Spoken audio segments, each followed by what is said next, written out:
Hey, Luc, on va enlever ça de... Lequel il faut faire une petite... OK, OK. Bon.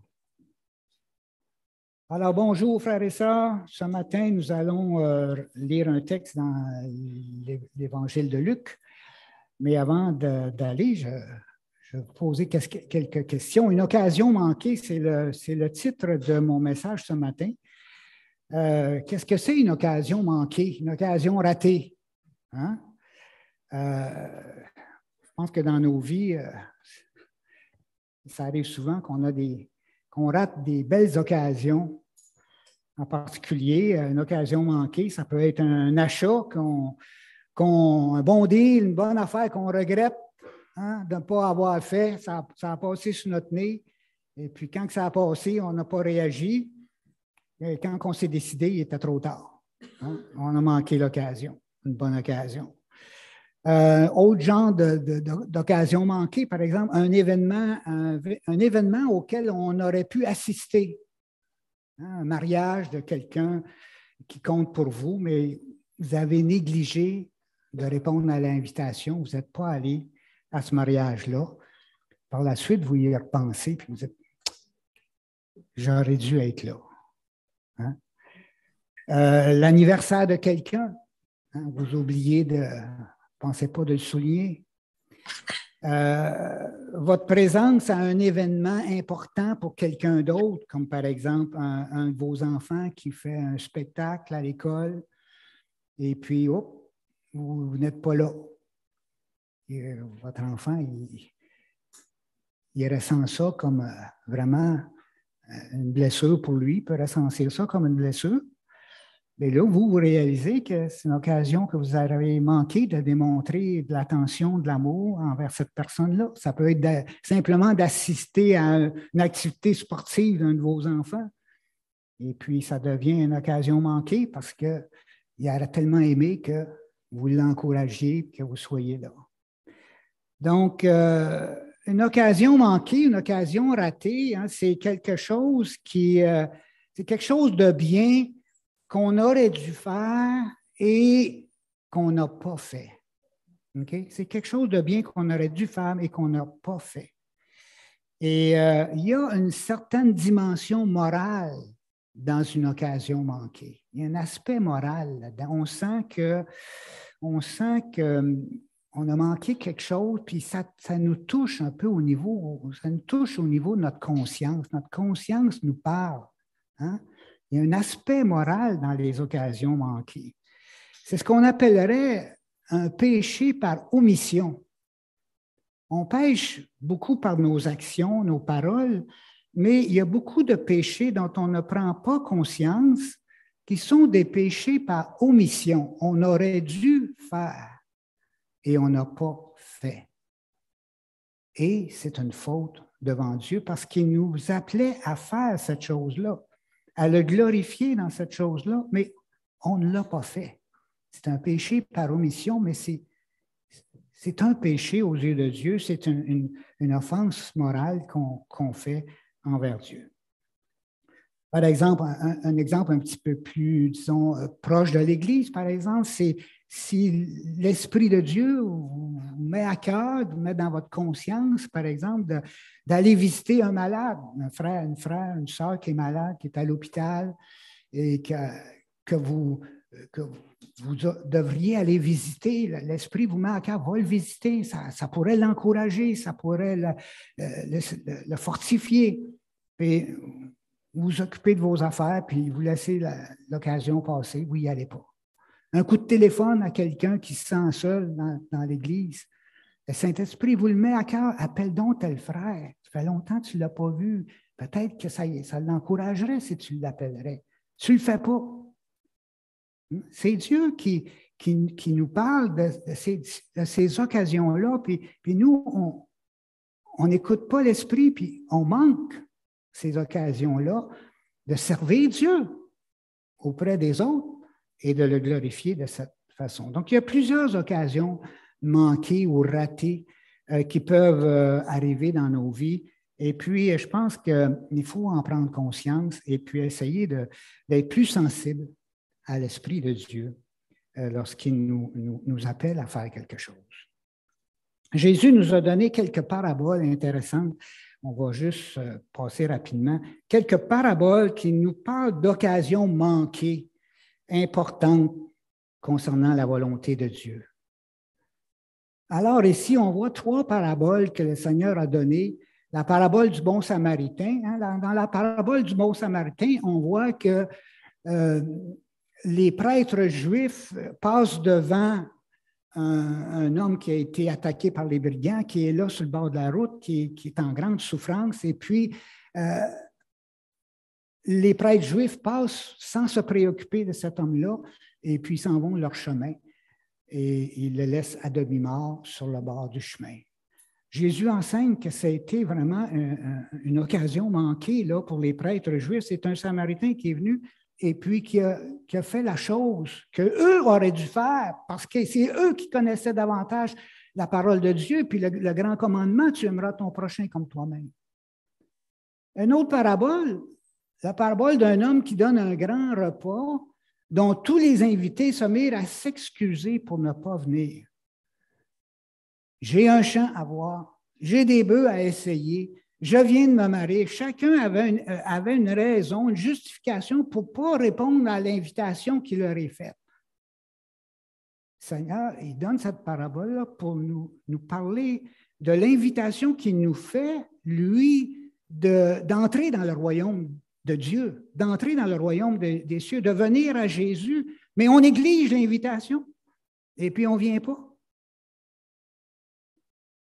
L'autre parabole, qui est semblable à celle du milieu, c'est la parabole des noces, un roi qui organise des noces pour son fils, mais les invités ne voulurent pas venir et s'en allèrent à leurs préoccupations, et tua même les serviteurs envoyés par le maître. Donc, on voit ici la négligence de répondre à ces invitations.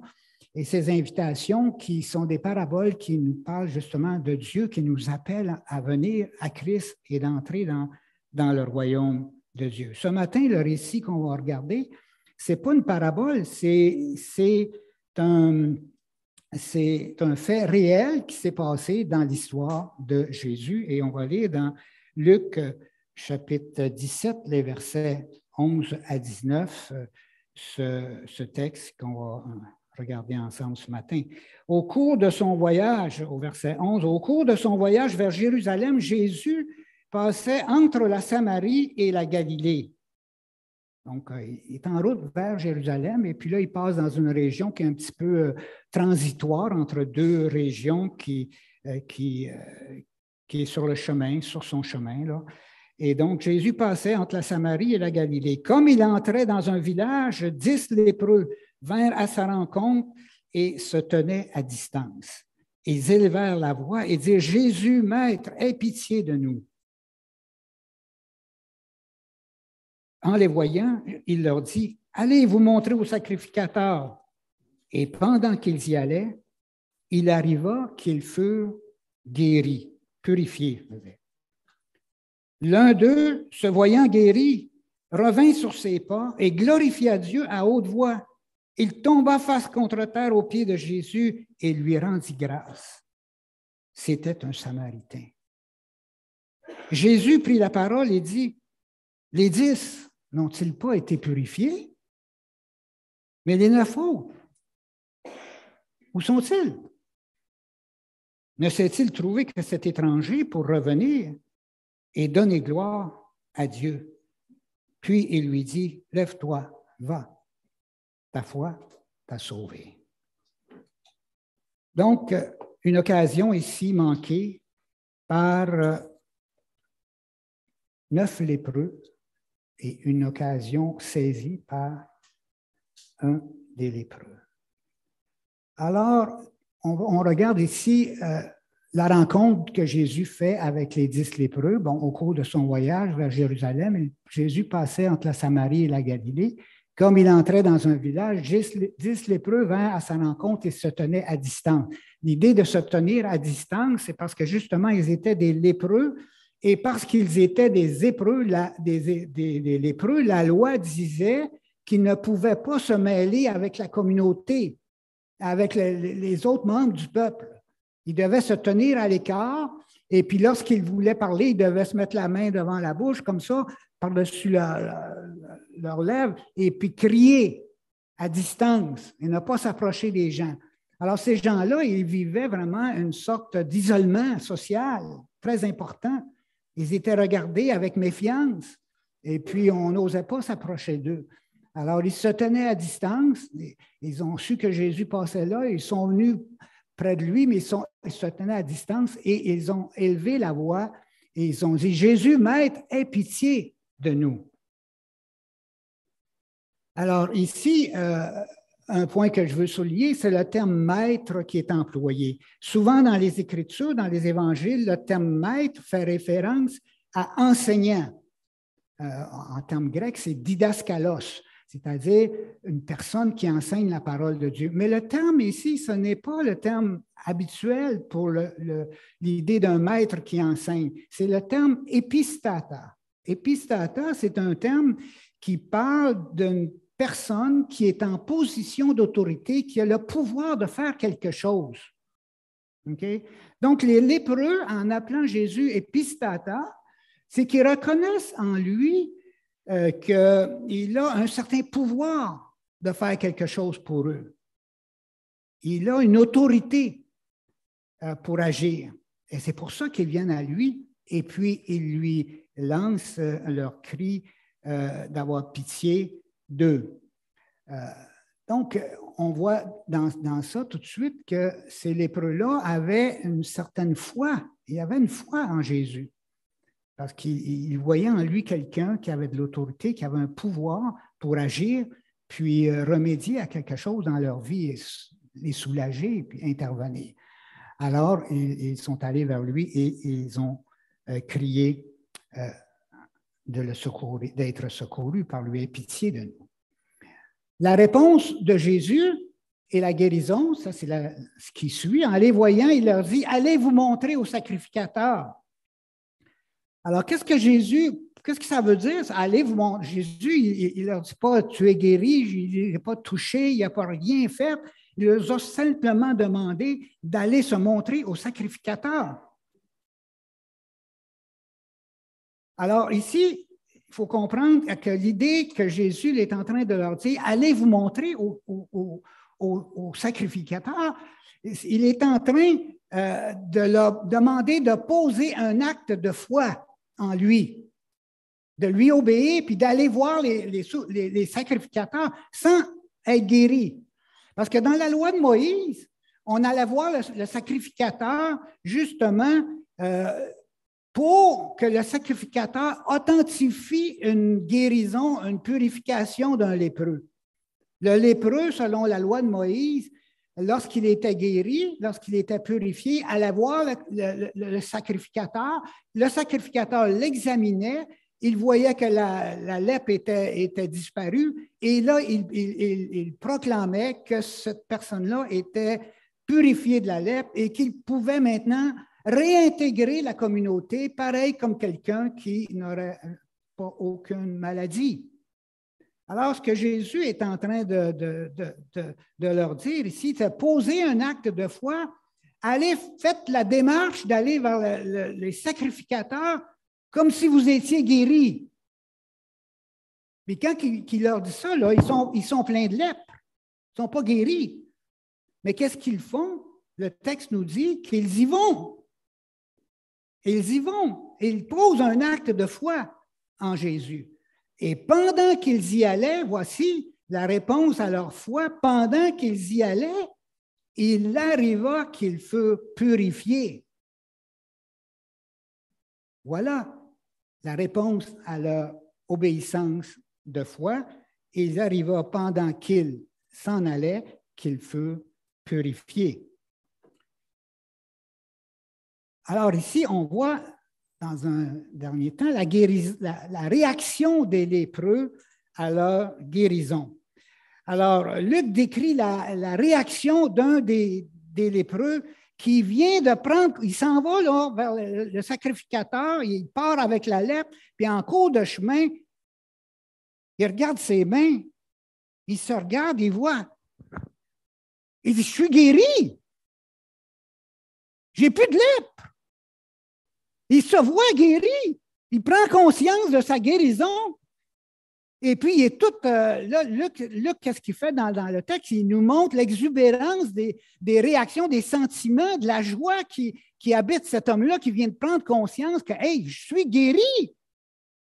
Et là, il revient sur ses pas et il vient vers Jésus. Il glorifie, en revenant, il glorifie Dieu à haute voix. Je l'imagine, je le vois. Je suis guéri, gloire à Dieu, je suis guéri. Il dit ça à tout le monde. Il s'en vient vers Jésus. Il déborde d'allégresse.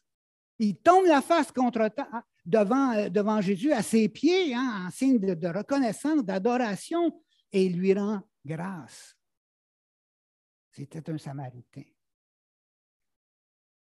Alors ici, on peut voir toute la prise de conscience de la guérison, puis on peut s'imaginer tout ce qui se passe dans la tête de cette personne-là. Imaginez quelqu'un qui était isolé, qui était un proscrit, un méprisé des autres. Subitement, il dit « Wow, ma vie va changer complètement, moi, là.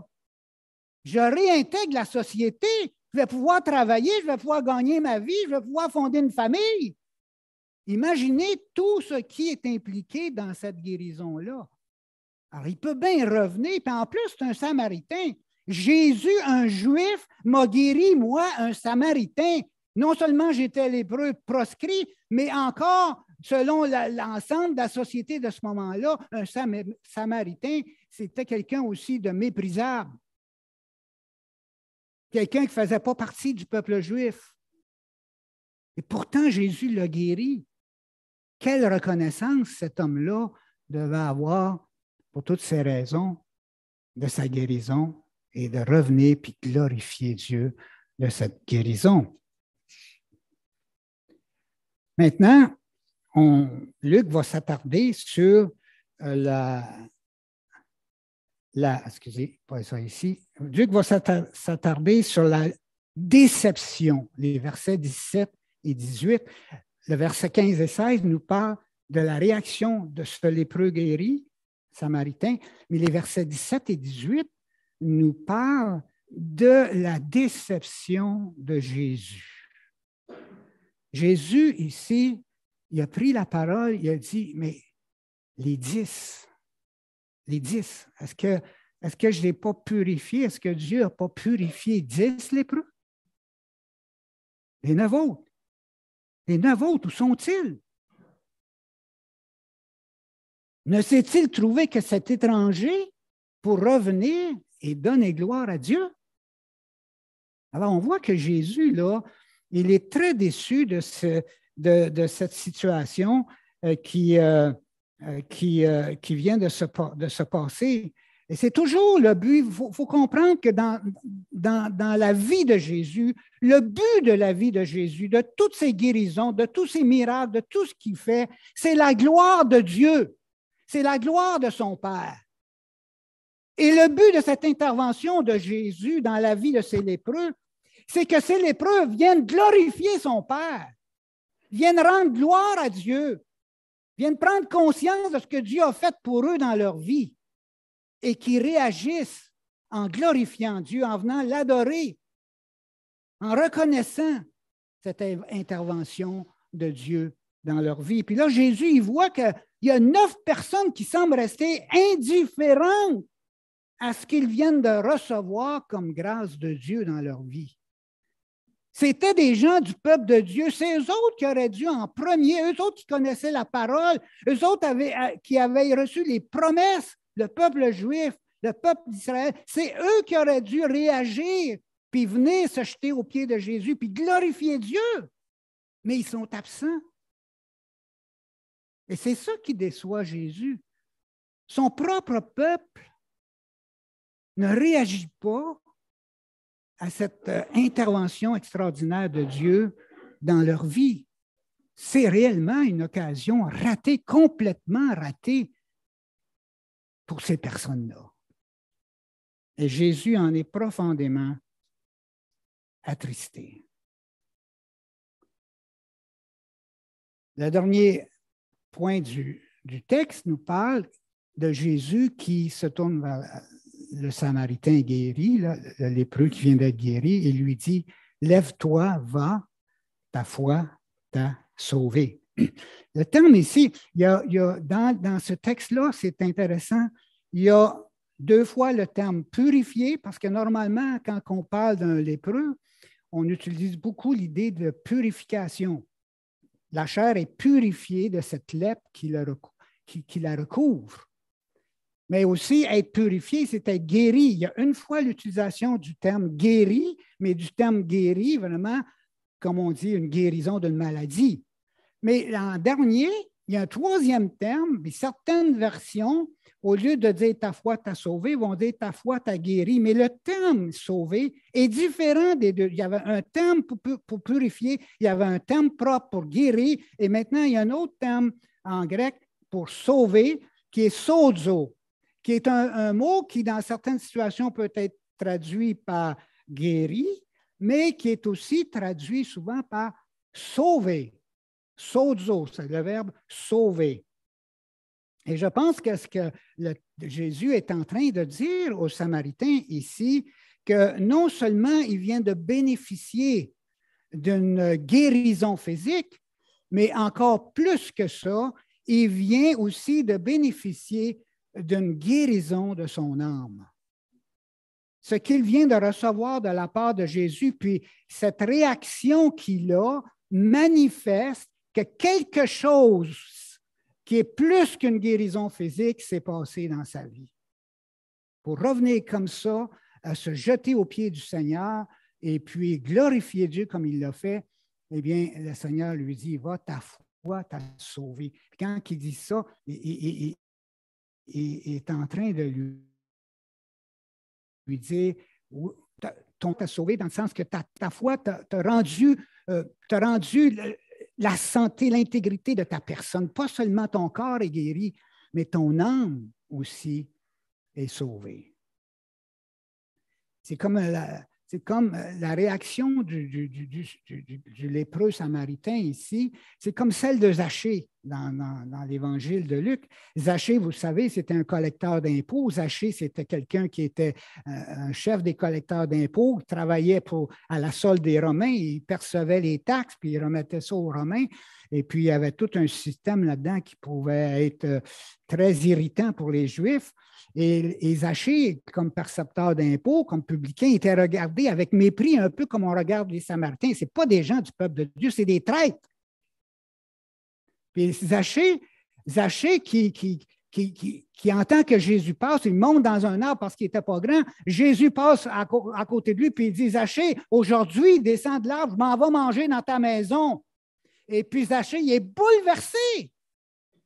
Il est bouleversé parce qu'il n'y a pas un Juif qui aurait dit ça. Mais le Seigneur Jésus, il vient, lui qui fait des miracles, lui qui est populaire, lui que tout le monde regarde, il vient, il me dit qu'il vient manger dans ma maison. Imaginez la valorisation, la prise de conscience, de valorisation que Dieu vient de donner à Zachée. Aux yeux de tous.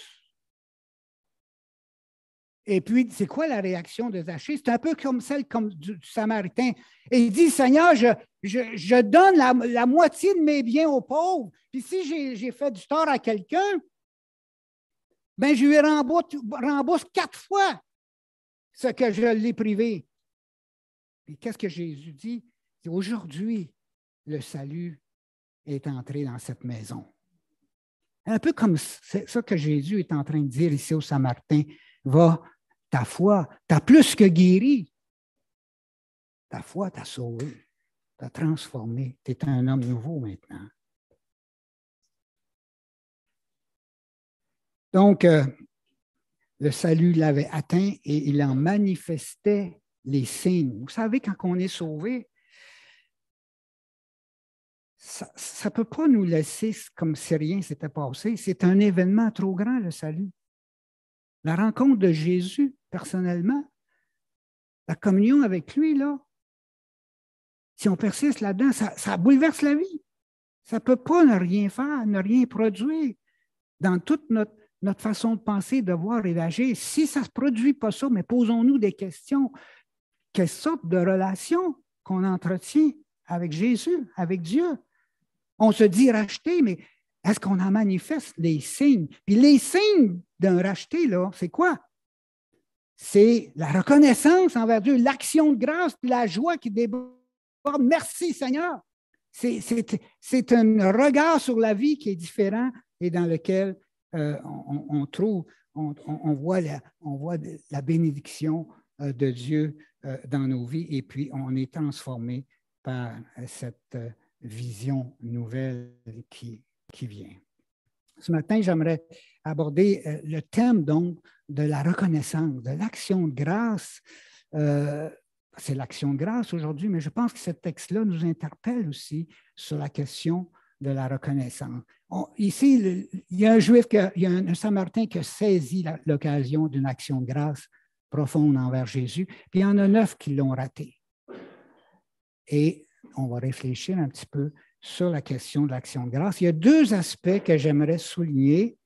Ici, on va regarder la reconnaissance ou l'action de grâce sous 2 aspects. Un élément important du culte d'adoration. Premièrement, l'action de grâce ou la reconnaissance, c'est un élément très, très important du culte d'adoration des croyants. Quand ils se réunissent, ils sont là pour reconnaître ce que Dieu a fait et louer et adorer Dieu et lui rendre grâce pour ce qu'il a fait dans leur culte d'adoration. C'est ce qu'on a fait ce matin. Et le deuxième point que j'aimerais regarder, c'est l'état d'esprit qui doit caractériser le croyant. Donc, ici, pour souligner justement l'importance de la reconnaissance dans le culte d'adoration, il y a beaucoup de versets dans la parole qui pointent là-dessus, autant dans l'Ancien Testament que dans le Nouveau Testament. Psaume 26 nous dit « Je fais le tour de ton autel ». De ton autel, donc, c'est une situation de liturgie, c'est une situation de culte des croyants. Je fais le tour de ton autel, hein, peut-être le tabernacle ou au niveau du temple. Je fais le tour de ton autel, ô Éternel. Pourquoi? Pour faire entendre la voix des actions de grâce et redire toutes tes merveilles. Voyez, l'esprit de reconnaissance qui doit caractériser le culte qu'on rend à l'Éternel. Psaume 42 dit « Voici ce que je me souviens avec effusion de cœur.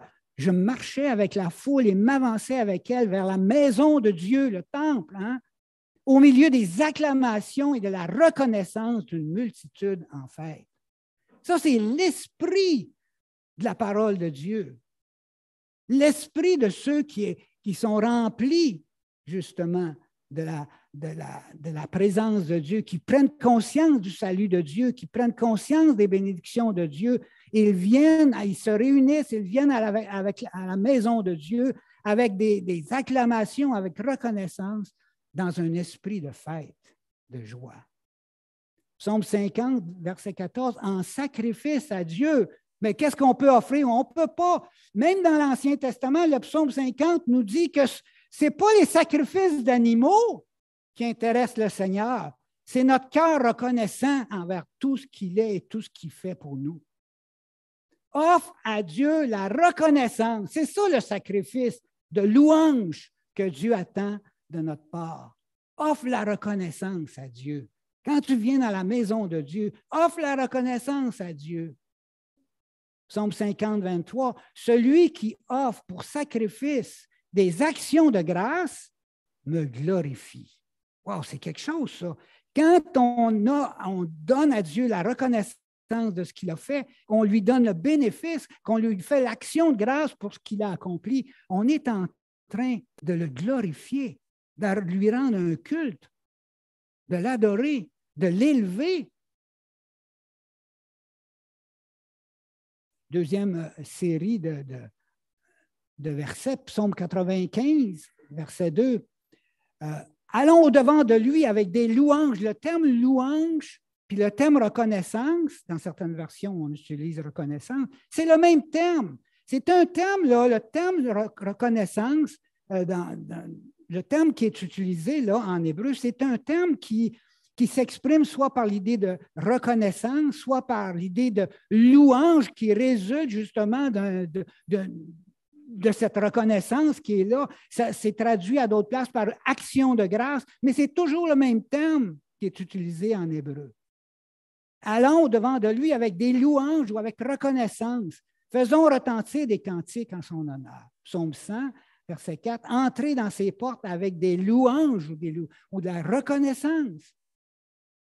Dans ses parvis avec des cantiques, célébrez-le, bénissez son nom. Psaume 107, verset 21-22. Qu'ils louent l'Éternel pour sa bonté, qu'ils offrent des sacrifices d'action de grâce. Qu'ils louent l'Éternel pour sa bonté, qu'ils offrent des sacrifices d'action de grâce. Et Psaume 147, verset 7. Chantez à l'Éternel avec action de grâce. Célébrez notre Dieu avec la harpe. Alors, vous voyez toute l'ambiance du culte d'adoration tel qu'il devait être rendu à l'Éternel dans l'Ancien Testament et tel qu'il doit être rendu au sein de nos propres réunions. Merci à l'équipe de louanges pour le travail qu'ils accomplissent parce qu'ils nous permettent justement de louer le Seigneur, de glorifier Dieu par des cantiques, des actions de grâce, des paroles qui nous inspirent à louer Dieu et nous élèvent vers lui. Donc, un esprit de joie, de louange, de reconnaissance doit caractériser le culte rendu à l'Éternel. Alors, on vient ici dans la joie. Alors, la question que je pose pour aborder ça c'est le culte de l'Éternel, un culte de joie, d'action de grâce, de louange. On voit ça, ça doit être présent au sein de notre culte. Mais quand on vient, on doit venir donc avec un esprit, un certain esprit. Hein? De quel esprit maintenant nous sommes animés? De quel esprit suis-je animé? Est-ce que ma vie est caractérisée par un esprit de joie, de contentement, de reconnaissance? Ou est-ce que ma vie est caractérisée par un esprit de murmure, d'insatisfaction, de rébellion? Puis ici, je donne l'exemple des Israélites dans le désert. Ils viennent d'être délivrés de l'esclavage égyptien. Ils sont libérés, ils s'en vont vers la terre promise.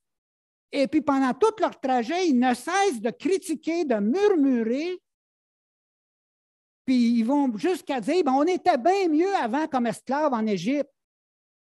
Ils ont perdu complètement la raison, ils ont perdu complètement la perception correcte des choses, de la réalité. Ils ne sont plus en contact avec la réalité.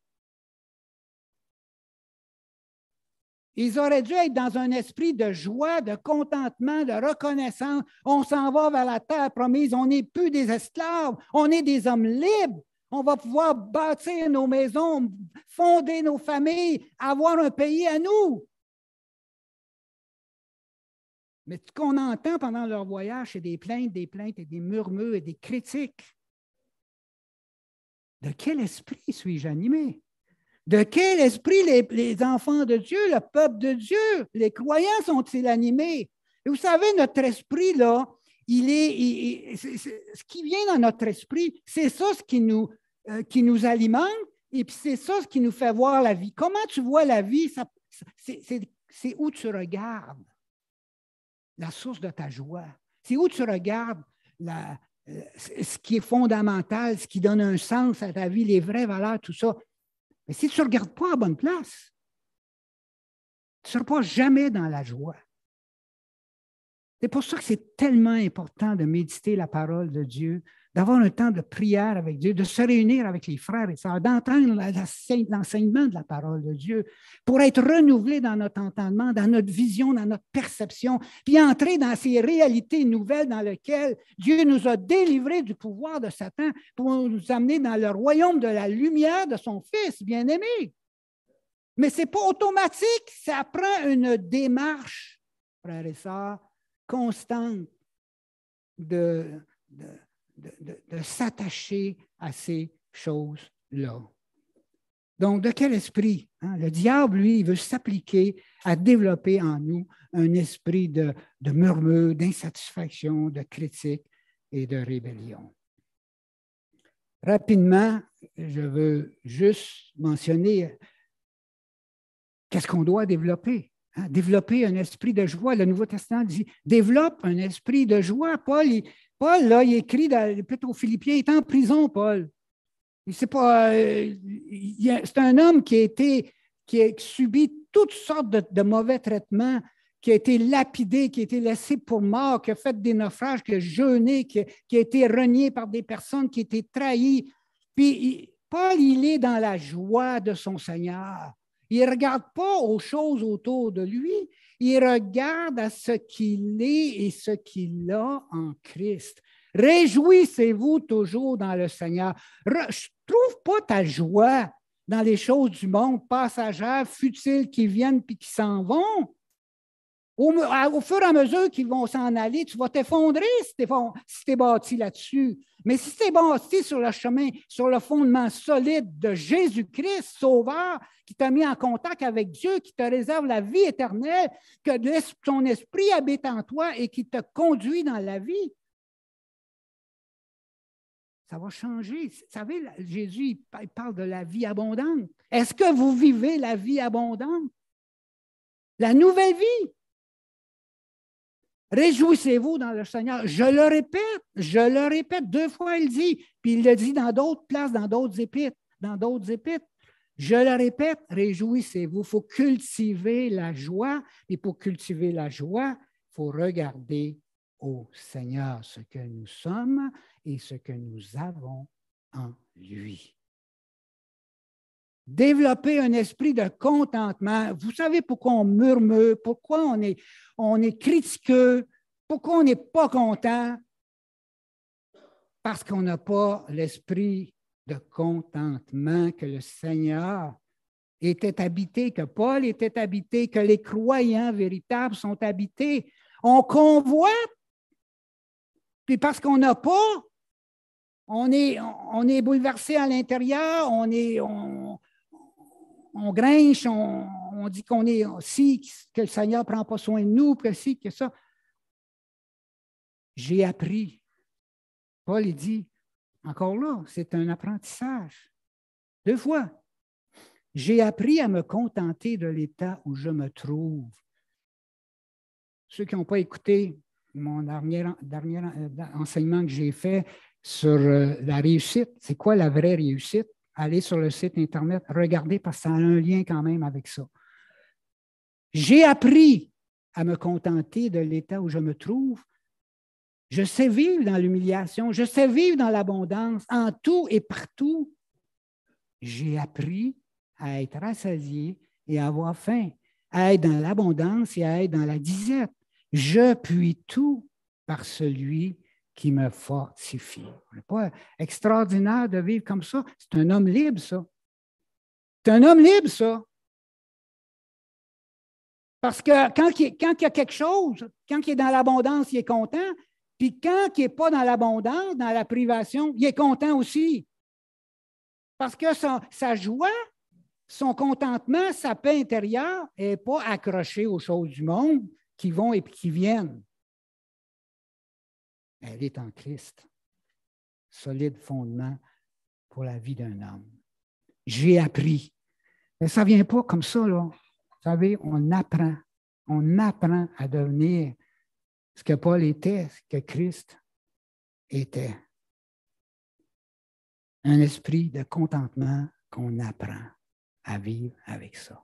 Vous savez, la gloriole de ce monde dure tellement peu longtemps. La vaine gloire de ce monde, les réussites de ce monde s'envolent. Une vie, là, ça passe rapidement. Puis quand vous arrivez vers la fin de votre vie, là, c'est là que vous en venez à des questions. Qu'est-ce que j'ai fait de ma vie? J'ai peut-être bien des possessions, mais est-ce que j'ai accompli la volonté de Dieu? Est-ce que j'ai fait les œuvres que Dieu m'avait confiées? Est-ce que je suis en train d'accomplir ce qu'il avait pour moi en m'envoyant dans ce monde? C'est ça ce qui va paraître à vos yeux comme la vraie richesse. Puis c'est ça que vous allez vous dire, j'ai raté. Vous allez peut-être dire, si vous ne faites pas attention puis vous continuez là-dedans, vous allez peut-être dire, j'ai raté ma vie. J'ai manqué ma vie. Je me suis occupé de futilité plutôt que de m'occuper de choses réelles et éternelles ancrées dans la volonté de Dieu. Puis sur quoi penser que quand on va paraître devant le tribunal de Christ, mais c'est ça que Jésus va regarder? Les fondements? À quoi qu'on va avoir occupé notre vie? C'est ça qu'il va regarder. Est-ce qu'on aura accompli sa volonté? Il va nous demander des comptes là-dessus. Donc, apprendre le contentement, c'est devenir un homme libre. Développer un esprit d'action, de grâce. Alors, on voit ici plusieurs textes du Nouveau Testament qui nous parlent encore de cette attitude d'esprit qu'on doit développer. Rendez grâce au Père qui vous a rendu capable d'avoir part à l'héritage des saints dans la lumière. Ça devrait être la prière fondamentale du croyant. Un regard sur l'éternité, une perception de sa vie qui s'en va vers quelque chose de durable, de véritable et d'éternel.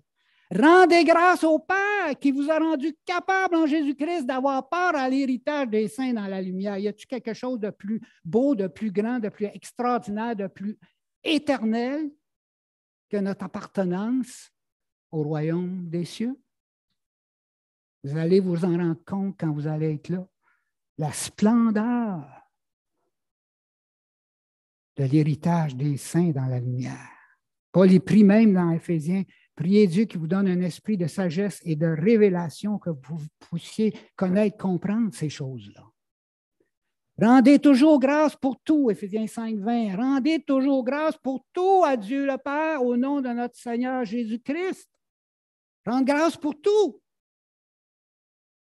Faites tout au nom du Seigneur Jésus, en rendant grâce. Vous savez, on est toujours en train d'agir, puis il y a cette pensée qu'on est habité de la conscience de la présence de Dieu, de ses bénédictions, que même si on est dans la difficulté, il est là, il va nous aider, il y a des promesses, on peut s'appuyer sur lui.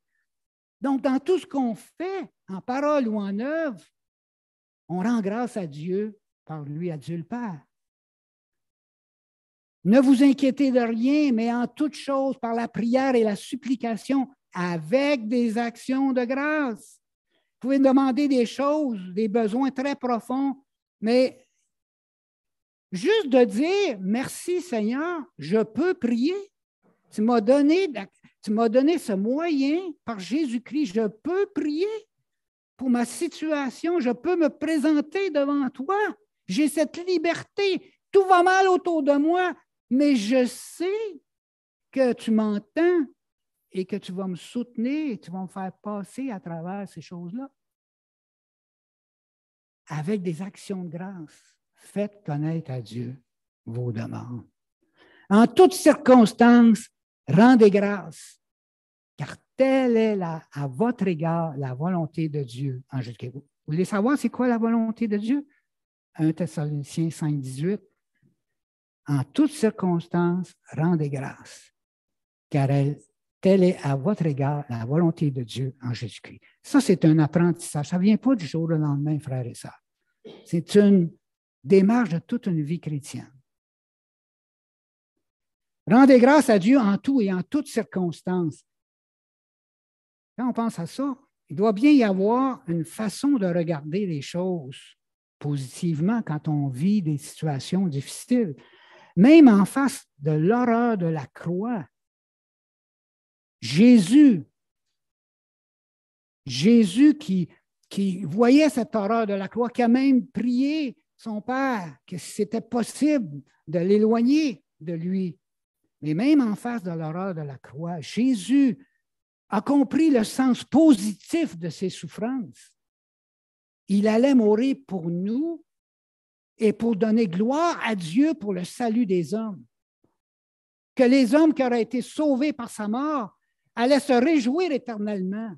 Il a vu le sens de ses souffrances. Il a vu que ça apporterait à Dieu une gloire extraordinaire, éternelle. Toutes ces âmes, toutes ces personnes sauvées allaient pour l'éternité glorifier son Père avec lui.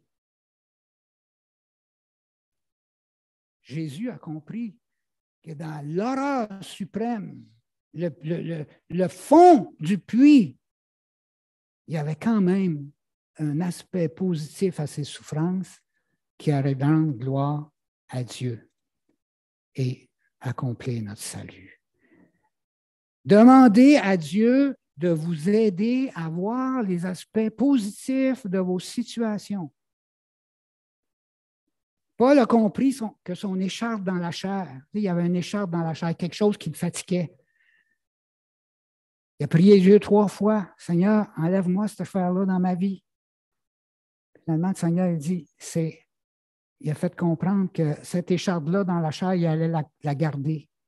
Il allait la garder parce qu'elle avait un sens, cette écharpe-là. C'était pour le préserver, lui, le grand apôtre Paul, qui avait eu des révélations de Dieu jusqu'au 3e ciel, qui avait rencontré le Seigneur. Eh bien, pour le préserver de l'orgueil, Dieu a permis cette écharpe dans sa chair. Puis Paul, il a compris, oui, Seigneur, je comprends que cette souffrance-là a un sens maintenant pour moi. Et plus que ça, il a plus que compris ça, il a dit, c'est le moment pour moi d'expérimenter la puissance de Christ sur moi. C'est ça qu'il dit, hein? Je puis tout par celui qui me fortifie. Hein? La puissance de Dieu s'accomplit dans ma faiblesse. Je glorifierai donc Dieu bien plus pour mes faiblesses parce que quand je suis faible, c'est alors que j'expérimente une réalité que jamais je n'expérimenterai, la puissance de Christ qui vient sur moi dans ma souffrance.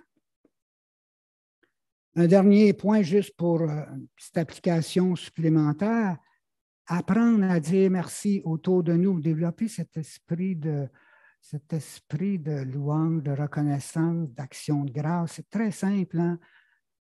Apprendre, premièrement, si vous avez des enfants, apprenez-leur à dire merci, hein?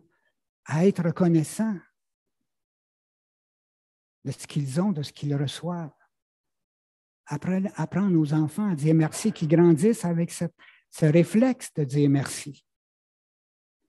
Exprimer aussi notre reconnaissance à notre femme, notre époux, nos amis, ceux qui servent dans l'Église. Il y a plein de monde qui nous entoure, qui accomplissent des choses, des fois quotidiennes, banales à nos yeux, simples, mais qui leur demandent un effort, dans lequel ils investissent leur vie.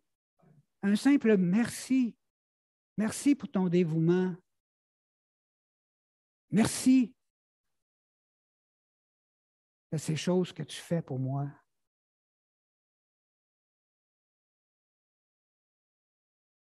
Merci, c'est un mot tout simple, mais apprécié, valorisant et encourageant.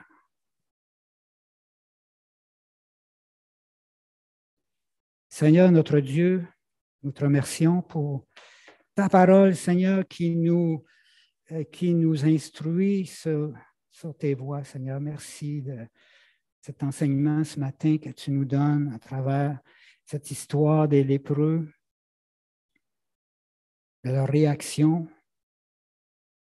Seigneur, tu veux qu'on soit reconnaissant, qu'on ne se laisse pas manipuler par le diable pour devenir des hommes et des femmes qui murmurent, qui sont insatisfaits, qui ne se contentent pas et qui sont toujours en train de critiquer. Mais Seigneur, tu veux qu'on vive dans un esprit de joie parce que vraiment, il y a raison, Seigneur, en toi d'être dans la joie. Ce que tu as fait pour nous avec les conséquences éternelles et présentes est d'une telle ampleur, d'une telle valeur. Seigneur, ouvre nos yeux parce qu'on est aveuglés sur les réalités spirituelles qui sont les nôtres en Jésus-Christ. Alors, Seigneur, aide-nous à progresser dans un esprit de joie, un esprit de contentement et un esprit de reconnaissance pour ta gloire, Seigneur. Amen. Alors, bon repas de l'Action de grâce. Soyez à l'aise de rester avec nous ce matin.